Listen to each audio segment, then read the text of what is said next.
안녕하세요. 오늘 사연은 평생을 모은 전 재산 5억 원을 한순간에 잃어버린 노부부의 실제 이야기입니다. 주인공은 경기도 수원에 사시는 박철민 씨 부부.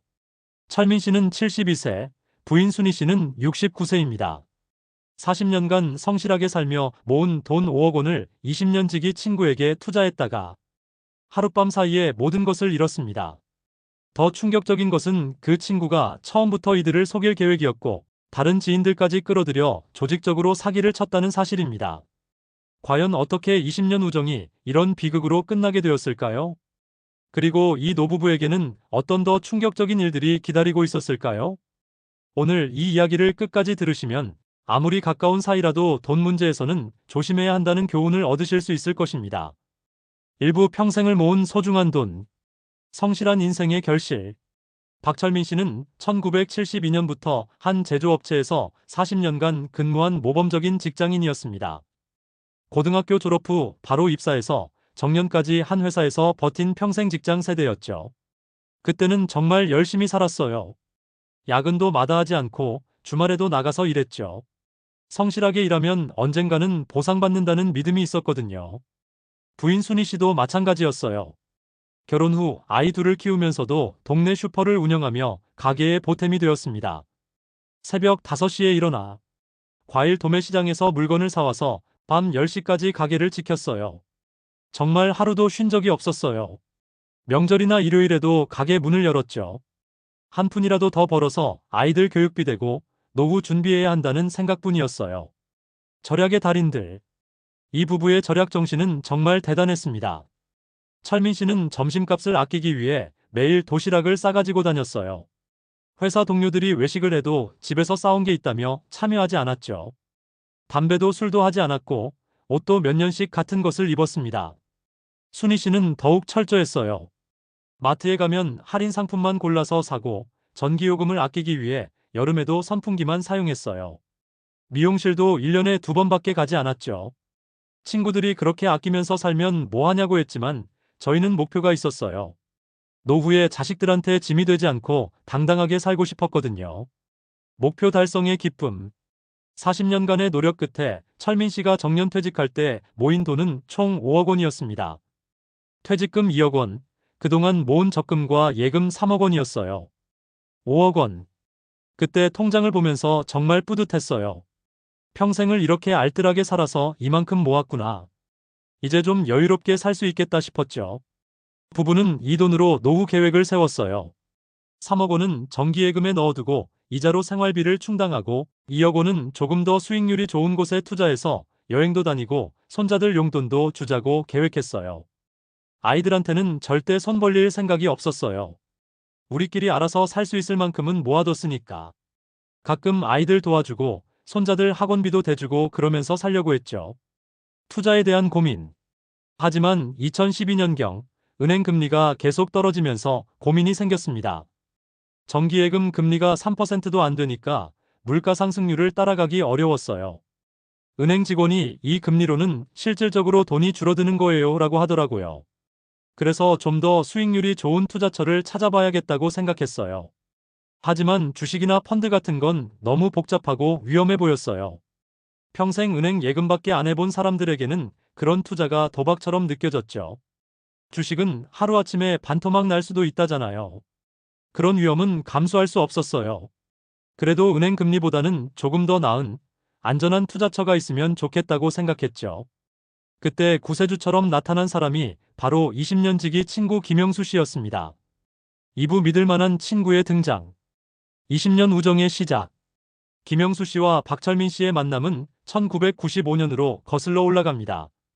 당시 철민 씨가 회사 근처 당구장에서 취미로 당구를 치던 중에 만난 사이였어요.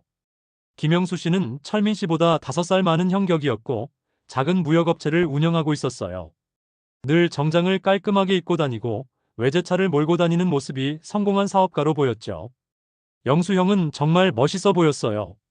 사업도 잘 되고 있다고 했고 골프도 치고 해외여행도 자주 다니고 제가 꿈꿔온 성공한 사람의 모습이었죠. 김영수 씨는 철민 씨에게 여러 가지 조언을 해줬어요. 투자에 대한 이야기도 하고 사업 기회에 대한 정보도 주고 철민 씨에게는 든든한 형님 같은 존재가 되었어요. 쌓여가는 신뢰. 20년간 두 사람의 우정은 점점 깊어졌습니다. 가족 모임에도 서로 초대하고 명절 때는 선물도 주고받았어요. 김영수 씨는 철민 씨 자녀들의 결혼식에도 참석했고, 철민 씨도 김 씨 가족의 경조사에 빠지지 않았죠. 정말 가족 같은 사이였어요. 영수 형이 철민아, 너는 진짜 믿을 만한 친구다라고 자주 말해줬고, 저도 그렇게 생각했어요. 김영수 씨는 가끔 철민 씨에게 작은 투자 정보를 알려주기도 했어요. 이 주식 좀 관심 있게 봐라.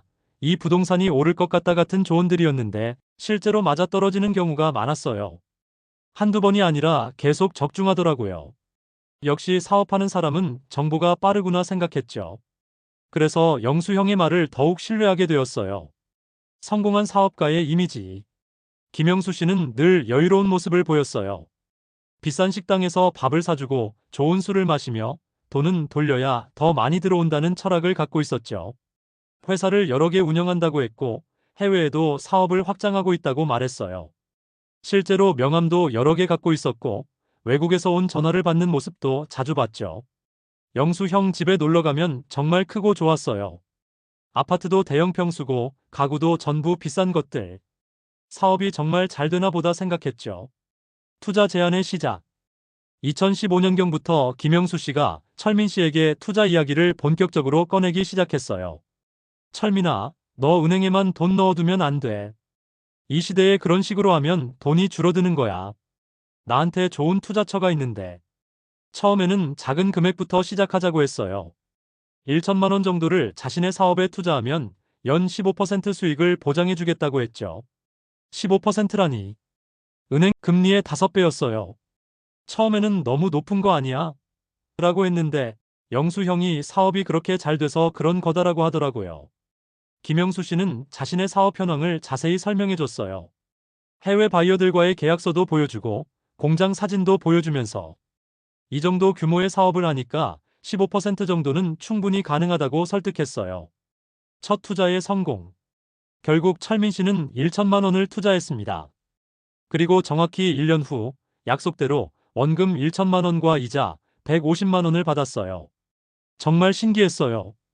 은행에 넣어뒀으면 30만 원밖에 못 받을 텐데 150만 원을 받으니까. 역시 영수 형 말이 맞았구나 생각했죠. 이 성공 경험으로 철민 씨의 신뢰는 더욱 확고해졌어요. 김영수 씨는 이제 좀 더 큰 금액을 투자해보는 게 어떻겠냐고 제안했죠. 영수 형이 1천만 원으로 150만 원 번 거 봤지? 만약에 1억을 넣으면 1,500만 원이야. 2억을 넣으면 3천만 원이고. 이렇게 계산해주니까 정말 매력적으로 들렸어요. 주변 사람들의 증언. 김영수 씨는 철민 씨뿐만 아니라 다른 지인들도 끌어들이기 시작했어요. 당구장에서 만난 다른 친구들, 골프 동호회 사람들. 여러 사람들이 김 씨에게 투자하고 있다고 했어요. 영수 형이 나한테 투자한 사람들이 벌써 20명이 넘어. 다들 만족해하고 있어라고 하더라고요. 실제로 그 사람들도 만나봤는데 다들 정말 좋다고 하는 거예요. 그 사람들의 증언이 철민 씨의 확신을 더욱 강하게 만들었어요. 한두 명이 아니라 여러 명이 성공했다면 분명히 믿을 만하다고 생각했죠. 3부 올인의 함정. 단계적 투자 확대. 첫 번째 투자가 성공한 후 철민 씨는 점점 더 큰 금액을 투자하기 시작했어요. 2016년에는 3천만 원, 2017년에는 5천만 원. 매번 약속된 수익률을 정확히 받았어요. 김영수 씨는 사업이 점점 더 잘 되고 있어서 더 많은 투자금이 필요하다며 투자 확대를 권유했죠. 매년 투자금을 늘렸는데 그때마다 정확히 약속된 이자를 받았어요. 3천만 원 투자했을 때는 450만 원, 5천만 원 투자했을 때는 750만 원. 계산이 딱딱 맞아떨어졌죠. 순희 씨도 처음에는 걱정했지만 실제로 돈이 들어오는 것을 보고 마음을 놓기 시작했어요. 처음에는 그렇게 큰 돈을 다른 사람한테 맡겨도 되나 싶었는데 영수 씨가 워낙 믿을 만한 분이고 실제로 이자도 잘 주니까 점점 안심이 되더라고요. 마지막 큰 결정.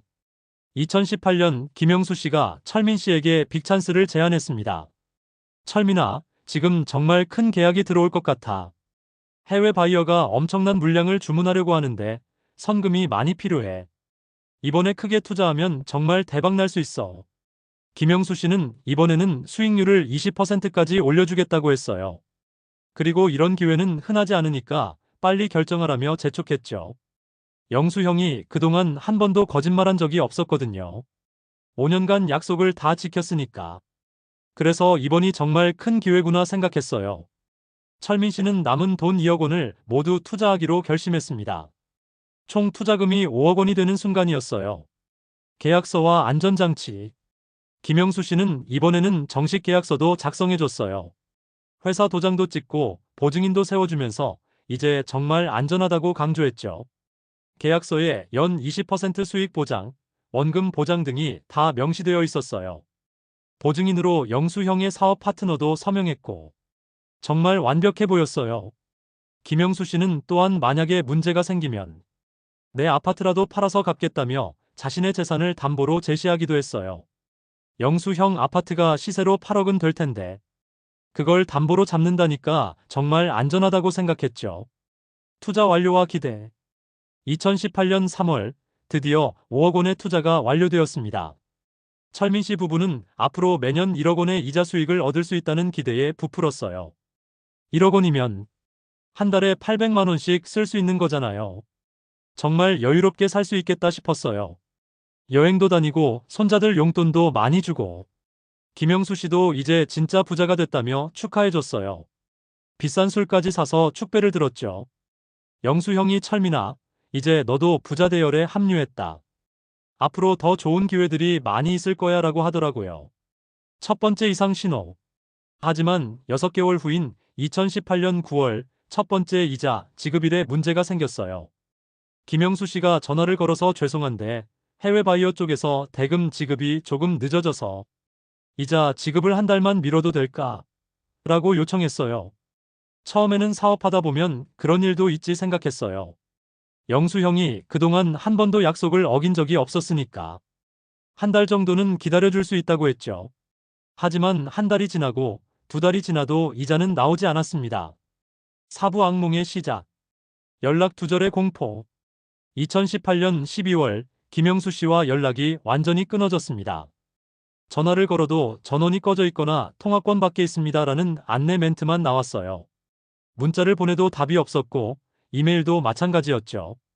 처음에는 해외 출장이라도 간 건가 생각했어요. 그런데 3일, 4일이 지나도 연락이 안 되니까 이상하다는 생각이 들기 시작했어요. 철민 씨는 김영수 씨 집에 직접 찾아갔습니다. 하지만 아파트 관리사무소에서 이미 한 달 전에 이사 나가셨다는 말을 들었어요. 정말 하늘이 무너지는 것 같았어요. 설마 하면서도 불안한 예감이 현실이 되는 것 같았죠. 사무실 방문에 충격. 다음 날 철민 씨는 김영수 씨의 회사 사무실을 찾아갔습니다. 하지만 그곳에서 더 충격적인 사실을 알게 되었어요. 건물 관리인이 그 사무실은 벌써 3개월 전에 비어 있다고 했거든요. 임대료도 밀렸고 사무용품들도 모두 치워진 상태였어요. 사무실 문에 공실 스티커가 붙어 있는 걸 보는 순간 정말 다리에 힘이 빠졌어요. 이게 현실인가 싶었죠. 건물 관리인은 원래 그 사무실에 있던 회사가 제대로 된 회사였는지도 의심스럽다며 직원도 거의 없었고 가끔 한두 명만 와서 잠깐 있다가 가곤 했다고 증언했어요. 경찰서 신고. 집에 돌아온 철민 씨는 순희 씨에게 상황을 알렸어요. 순희 씨는 그 자리에서 쓰러질 뻔했죠. 5억 원이 우리가 평생 모은 돈이 정말 믿을 수가 없었어요. 꿈이었으면 좋겠다는 생각만 들었어요. 다음 날 두 부부는 경찰서에 신고했습니다. 하지만 경찰의 반응은 시원하지 않았어요. 경찰이 계약서를 보니까 투자 계약인데 투자는 원래 위험이 따르는 거 아니냐고 하더라고요. 그리고 사기인지 투자 실패인지 판단하기 어렵다고. 하지만 김영수 씨가 주소지를 허위로 신고했고 실제 거주하지 않는 곳을 주소로 사용한 것 등이 밝혀지면서 수사가 시작되었어요. 다른 피해자들의 등장. 수사 과정에서 철민 씨 부부만 당한 게 아니라는 사실이 밝혀졌습니다. 김영수 씨에게 돈을 빼앗긴 사람이 총 15명이었어요. 피해 규모는 총 30억 원에 달했습니다. 철민 씨 부부가 가장 큰 피해자였지만 다른 사람들도 적게는 3천만 원에서 많게는 2억 원까지 빼앗겼어요. 다른 피해자들을 만나보니까 다들 저희와 비슷한 상황이었어요. 20년, 30년 친구였다가 당했다는 사람들이 대부분이었죠. 조직적 사기의 실체. 수사가 진행되면서 김영수 씨의 사기 수법이 드러났습니다. 김영수 씨는 처음부터 이런 사기를 계획했던 게 아니었어요. 실제로 작은 사업을 하다가 망하기 시작한 2010년경부터 지인들의 돈을 빌리기 시작했던 거죠. 처음에는 정말 사업 자금이 필요해서 빌렸을 수도 있어요. 그런데 사업이 계속 안 되니까 새로운 투자자의 돈으로 기존 투자자의 이자를 주는 돌려막기를 시작한 거였어요. 김영수 씨는 허위 계약서, 가짜 바이어 정보, 조작된 사업 실적 등을 이용해 체계적으로 사람들을 속였어요. 심지어 다른 공범들과 함께 역할을 분담해서 더욱 정교하게 사기를 쳤던 거죠. 재산 추적의 한계. 경찰이 김영수 씨의 재산을 추적했지만 이미 대부분 해외로 빼돌리거나 처분한 후였어요. 영수 씨가 담보로 제시했던 아파트도 이미 대출이 가득 차 있었고 실제 소유주도 다른 사람이었어요. 처음부터 우리를 속이려고 준비한 거였죠. 김영수 씨 명의의 재산은 거의 남아있지 않았어요. 자동차도 리스였고 회사도 허울뿐인 페이퍼 컴퍼니였죠. 그제서야 깨달았어요. 영수 씨가 보여줬던 성공한 모습들이 다 가짜였다는 걸. 빌린 돈으로 허세를 부렸던 거였어요. 오부 충격적인 결말과 그 후 김영수 씨의 체포. 6개월간의 수사 끝에 김영수 씨가 태국에서 체포되었습니다. 김 씨는 피해자들의 돈으로 해외에서 도피 생활을 하고 있었어요. 뉴스에서 영수 씨가 수갑 찬 채로 공항에 내리는 모습을 봤을 때 정말 복잡한 심정이었어요. 20년 친구가 이런 모습으로 나오다니. 김영수 씨는 재판에서 처음에는 정말 사업할 생각이었다. 하지만 사업이 안 되면서 어쩔 수 없이 돌려막기를 하게 되었다고 진술했어요. 하지만 검찰은 계획적이고 조직적인 사기라며 징역 12년을 구형했고 1심에서 징역 10년이 선고되었습니다. 돈을 찾을 수 없는 현실. 김영수 씨가 잡혔다고 해서 돈이 돌아오는 건 아니었어요. 이미 대부분의 돈이 소실되었거든요. 변호사가 현실적으로 10%도 회수하기 어려울 것이라고 하더라고요. 김영수 씨에게 압류할 만한 재산이 거의 없다면서. 실제로 피해자들이 받을 수 있는 배당금은 투자원금의 5%도 안 되었어요. 철민 씨 부부의 경우 2천만 원 정도만 돌려받을 수 있었죠. 5억 원 중에 2천만 원. 4억 8천만 원이 그냥 사라진 거예요. 평생 모은 돈이. 가정의 파탄. 더 큰 문제는 경제적 손실 이후의 생활이었어요. 철민 씨 부부는 하루아침에 기초생활수급자 신세가 되었어요. 그동안 자식들에게 도움을 주던 입장에서 오히려 도움을 받아야 하는 처지가 된 거죠. 정말 자식들 앞에서 얼굴을 들 수가 없었어요. 평생을 알뜰하게 살아서 노후 준비를 했다고 자랑했는데 하루아침에 거지가 되었으니 순희 씨는 충격으로 우울증에 걸렸어요.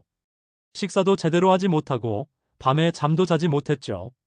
남편을 원망하기도 하고 제 자신을 원망하기도 하고 왜 말리지 못했을까? 왜 더 조심하지 못했을까? 그런 생각만 계속 들었어요.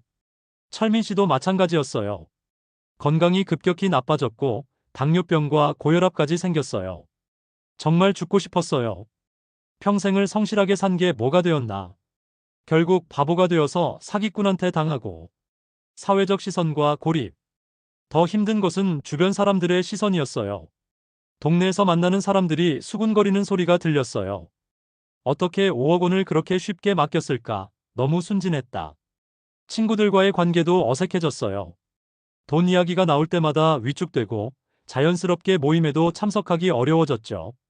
예전에는 친구들과 만나면 여행 이야기도 하고 손자들 용돈 주는 이야기도 했는데 이제는 그런 이야기를 들으면 서글퍼져요. 건강 악화와 의료비 부담. 스트레스로 인한 건강 악화는 또 다른 경제적 부담을 가져왔어요. 철민 씨는 당뇨병이 악화되어 인슐린 주사를 맞아야 했고 순희 씨는 우울증 치료를 받아야 했어요. 의료비만 한 달에 50만 원 이상 들어갔죠. 아픈데 병원비가 부담되어서 약도 제대로 못 사 먹고 검사도 미루고 이런 식으로 사는 게 인생인가 싶었어요. 뒤늦은 깨달음. 시간이 지나면서 철민 씨 부부는 자신들이 놓쳤던 경고 신호들을 되돌아보기 시작했어요. 돌이켜보니까 이상한 점들이 많았어요.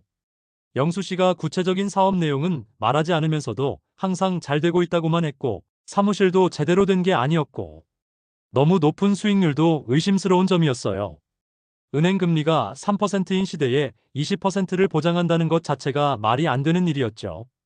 그때는 욕심에 눈이 멀어서 그런 의심들을 무시했어요. 영수형이니까 가능하다고 생각했죠. 현재의 삶. 사기를 당한 지 5년이 지난 현재, 철민 씨 부부는 자녀들의 도움으로 작은 전셋집에서 살고 있어요. 예전 같은 여유로운 생활은 꿈도 꿀 수 없지만, 그래도 자식들이 있어서 굶지는 않고 살아가고 있어요. 김영수 씨에 대한 원망은 여전하지만, 이제는 체념한 상태예요. 미워해봤자 돈이 돌아오는 것도 아니고, 그냥 이런 게 인생이구나 하고 받아들이려고 해요. 마무리 교훈과 예방법. 첫째, 아무리 가까운 사이라도 돈 문제에서는 조심해야 합니다. 20년 우정도 한순간에 무너질 수 있어요. 특히 친구니까 믿는다는 생각은 매우 위험합니다. 둘째, 너무 높은 수익률은 의심해야 합니다. 은행 금리의 5배, 10배를 보장한다면 99% 사기입니다. 위험이 없는 고수익은 이 세상에 존재하지 않아요. 셋째, 계약서나 보증인이 있어도 안심하면 안 됩니다. 사기꾼들은 그런 것들도 조작할 수 있어요. 상대방의 실제 재산 상태와 사업 현황을 객관적으로 확인해야 합니다. 넷째, 전 재산을 한 곳에 투자하는 것은 절대 금물입니다. 아무리 확실해 보여도 분산 투자가 기본입니다. 다섯째, 가족의 반대 목소리에 귀를 기울여야 합니다. 당사자는 판단력이 흐려질 수 있지만 제3자의 시각에서는 문제점이 보일 수 있어요. 만약 여러분 주변에서 이런 제안을 받는다면 금융감독원이나 소비자보호원에 상담받아 보세요. 변호사나 회계사 등 전문가의 조언을 구하세요. 상대방의 사업자 등록증, 재무제표 등을 확인하세요. 투자 전에 반드시 가족들과 상의하세요. 무엇보다 이런 좋은 기회를 놓치면 안 된다며 서두르라고 하면 99% 사기입니다. 진짜 좋은 투자는 충분히 검토할 시간을 줍니다. 노후 자금은 안전이 최우선입니다. 조금 적게 벌어도 안전한 곳에 투자하는 것이 현명한 선택이에요. 오늘 이 이야기가 여러분에게 도움이 되기를 바라며 절대로 이런 사기에 당하지 마시기 바랍니다. 도움이 되셨다면 좋아요와 구독 부탁드리고 댓글로 여러분의 생각도 들려주세요. 감사합니다.